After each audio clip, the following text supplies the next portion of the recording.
Let me tell you of a boy whom I know. A boy called Chintu. Born in a small town in Maharashtra, he was always a happy and excited kid. He belonged to a very humble family. Chintu's father was a clerk in a local government office and mother was a homemaker. There wasn't enough money coming home, so they used to live a hand to mouth existence. There was nothing much to do or aspire for in a small town. But as a child, Chintu felt he had everything. Though there was no real playground, the entire town was a playground for him and his friends. They played cricket with a bat made from a wooden plank. If not a wooden plank, then anything that could stop the ball turned into the cricket bat for that moment.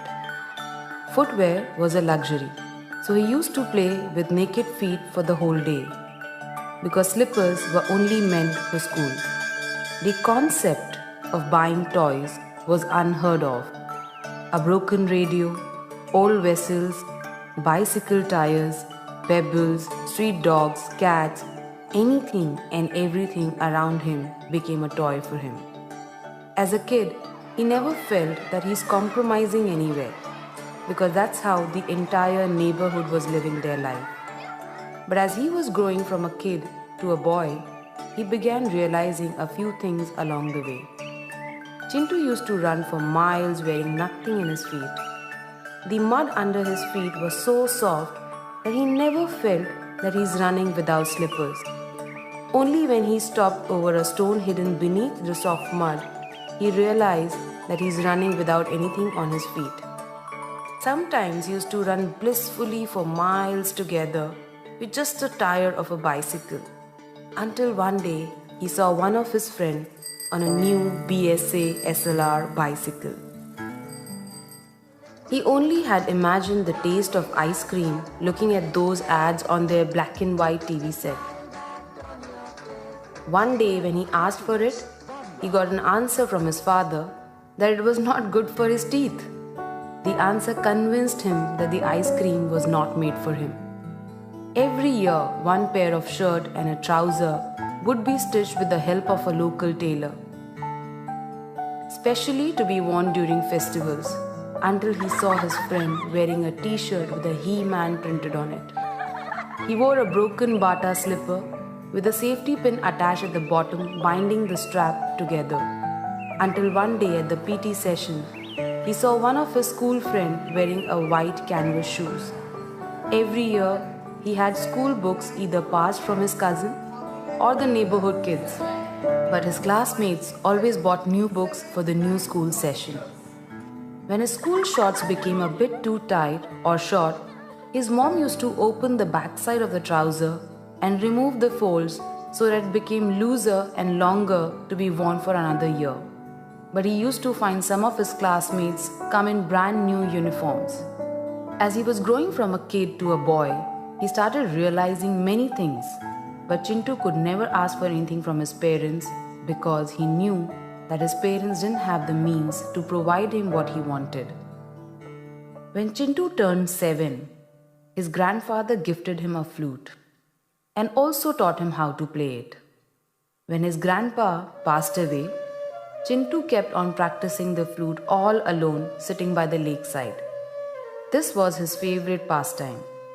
Most of the people were not even aware that Chintu could play the flute so well. It was 10th of August 1993 when the principal of the school wanted to select 10 kids to play the flute for the Independence Day celebration. This got Chintu very excited. This was his golden opportunity to pay a tribute to his grandfather. Chintu decided to invite his parents and surprise them through his performance on the school stage. Excited, Chintu ran to the principal's room and told him that he wanted to participate. The principal replied, "Okay, Chintu, come tomorrow for rehearsal and bring 22 rupees with you to buy a steel flute so that everyone's flute would look the same." Chintu had an old wooden flute for many years. For him, a wooden flute or a steel one was all the same. He never knew the difference until this day. But asking for 22 rupees from his father to buy a new flute was totally out of question. And at that very moment, Chintu knew that he cannot participate for the 15th August celebration. Chintu never bothered to even ask for 22 rupees from his father because he knew that spending 22 rupees on a flute was a luxury that wasn't made for him. He realized that he needed to be realistic always and stay within his limits.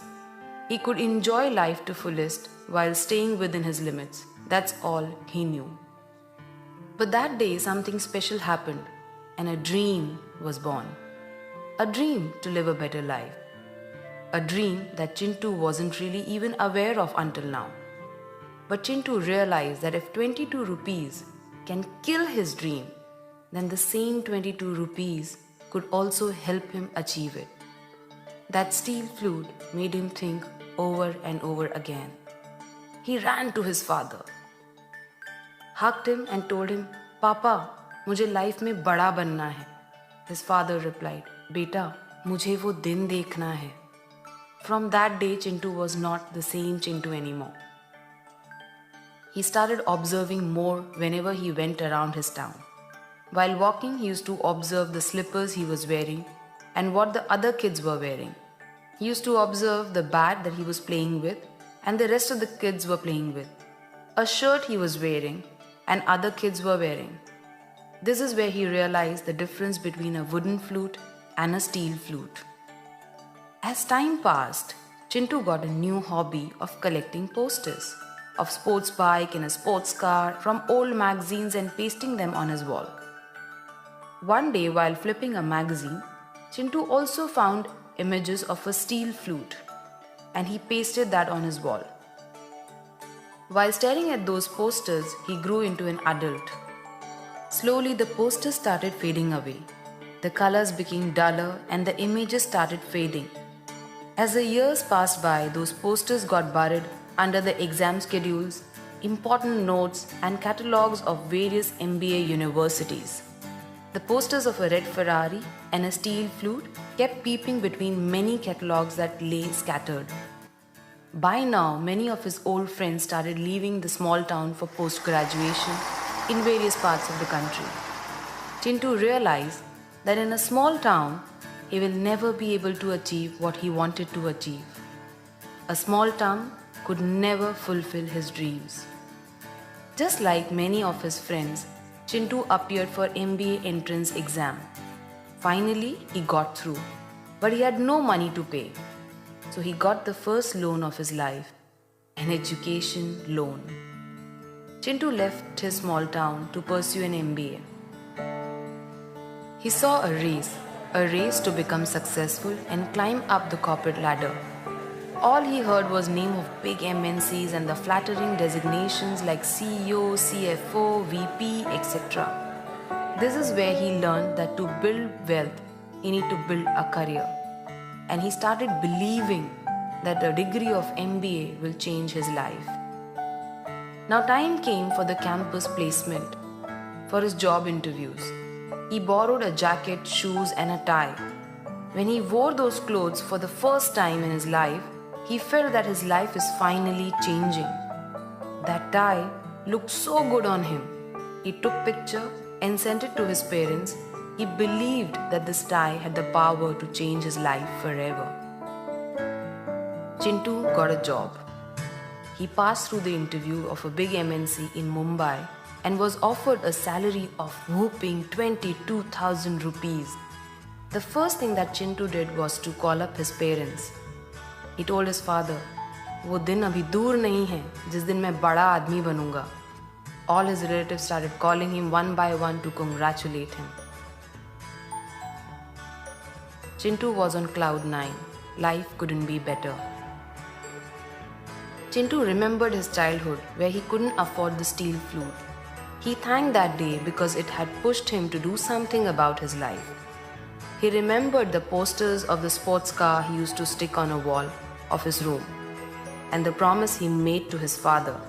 He truly felt that the degree of MBA will bring him all the happiness in the world. Finally, Chintu reached Mumbai. He came to this big city with big dreams. He saw people running and rushing everywhere. There was a queue for everything.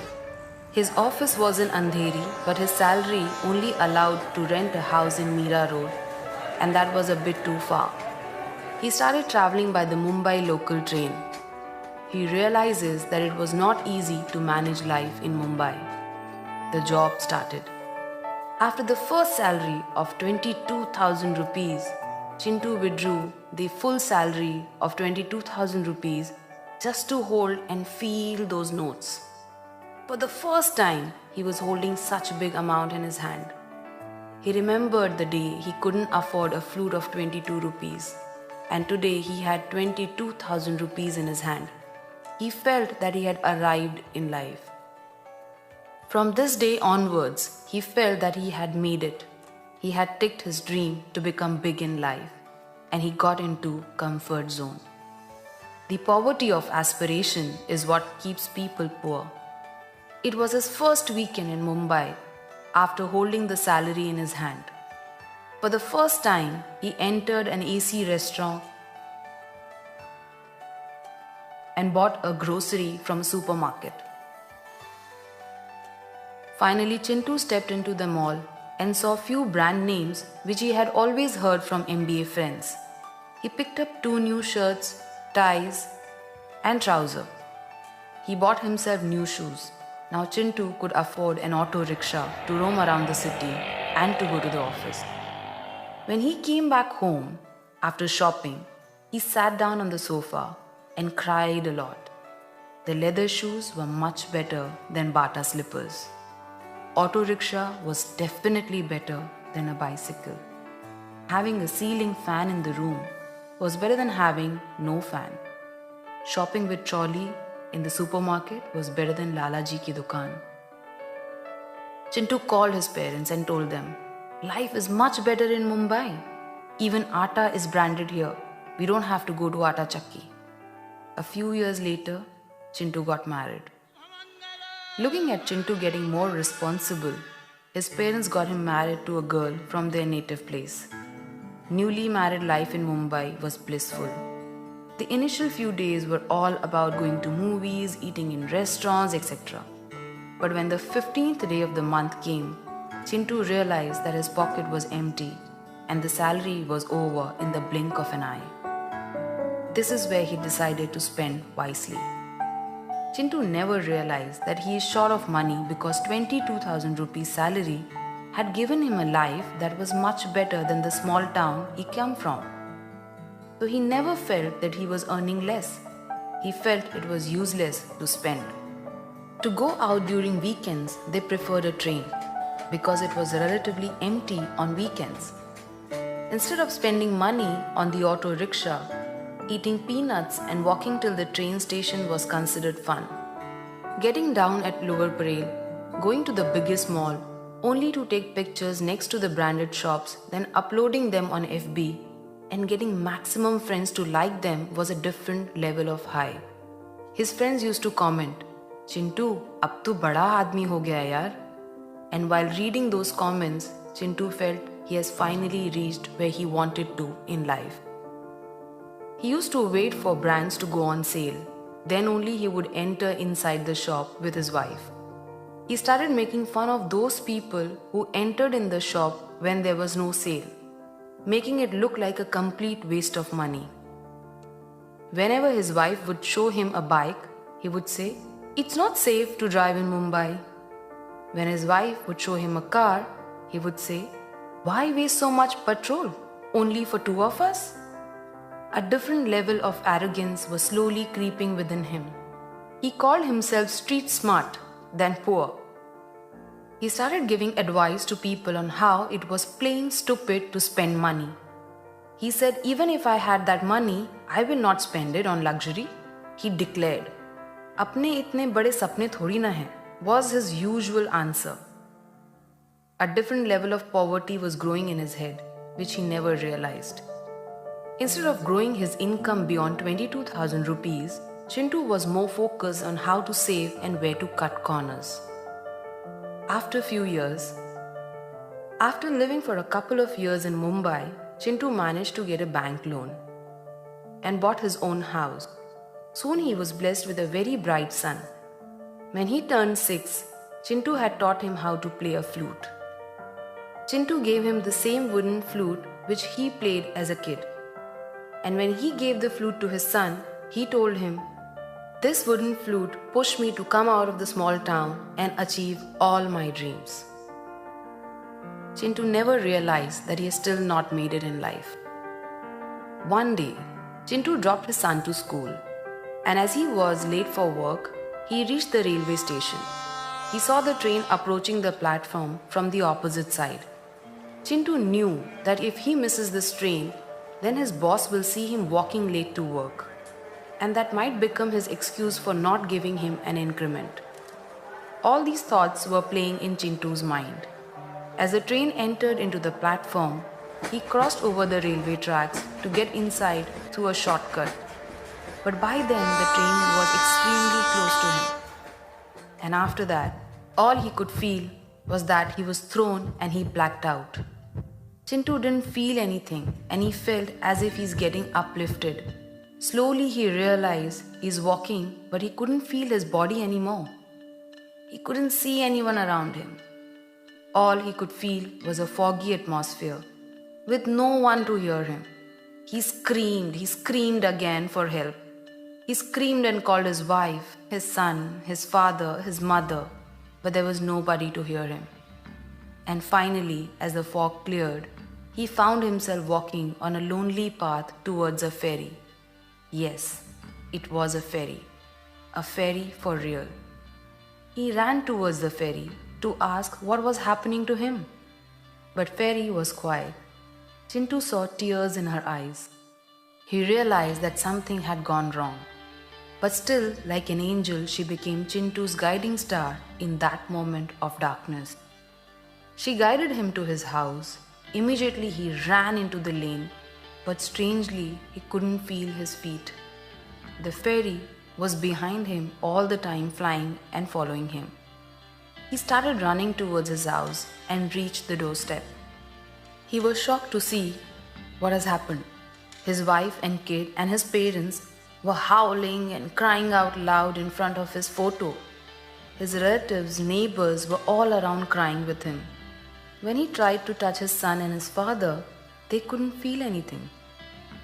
That's when Chintu realized that he was dead. He was no more. He had left the world already. He looked at the ferry and pleaded to her, "Can you help me meet my family again?" The ferry went silent. His dad and mom couldn't handle the trauma. All of a sudden, his father suffered a heart attack. Chintu ran to save his father, but he couldn't hold his father. People rushed and took him to the nearest hospital. Chintu ran to hospital. He saw the doctors were not willing to admit his father because his father didn't have an insurance and enough money to pay. People rushed towards the government hospital, but on the way, his father passed away. Chintu ran to his father and screamed out loud. He tried to hold his father, but he couldn't feel anything. Seeing Chintu crying, the fairy finally spoke. "Chintu, if you're born poor, it's okay. But if you die poor, then..." Chintu and the fairy went back home together. His wife was holding her head and crying. The next day, the doorbell rang. Few officers from the bank had come to collect the house installment. Chintu's wife looked into the bank account and she had hardly some money left. Chintu's salary of that month had not been credited. The bank officers gave her only 1 week to empty the apartment. Chintu saw this happening in front of him.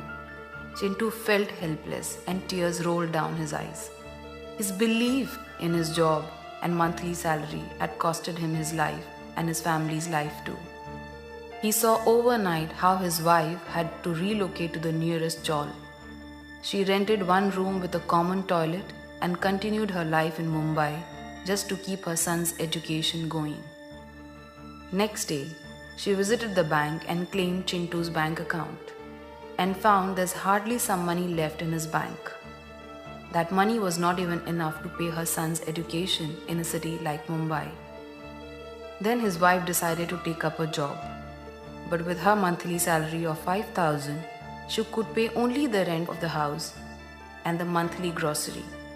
She couldn't afford to pay the school fees. Eventually, Chintu's son was removed from the school for not paying his fees on time. That was the darkest day for Chintu. He remembered his wife's word, "Chintu, our bank balance is hand to mouth. We have still not earned enough money for ourselves." Chintu realized for the first time why earning money was so important, but it was too late. Chintu opened a wooden shelf in his house, touched the wooden flute, and told the fairy, "I wish I wouldn't have stopped dreaming." Now Chintu's wife and her son had to move back to the same house where Chintu was born and spend his entire childhood.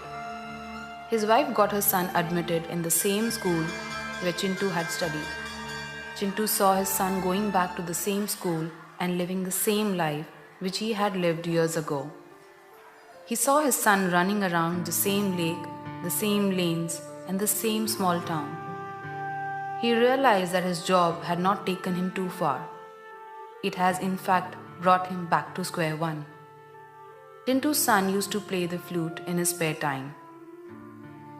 Sitting by the lake in the memory of his father, Chintu sat beside him and watched him play while tears rolled down his eyes. But he was completely helpless.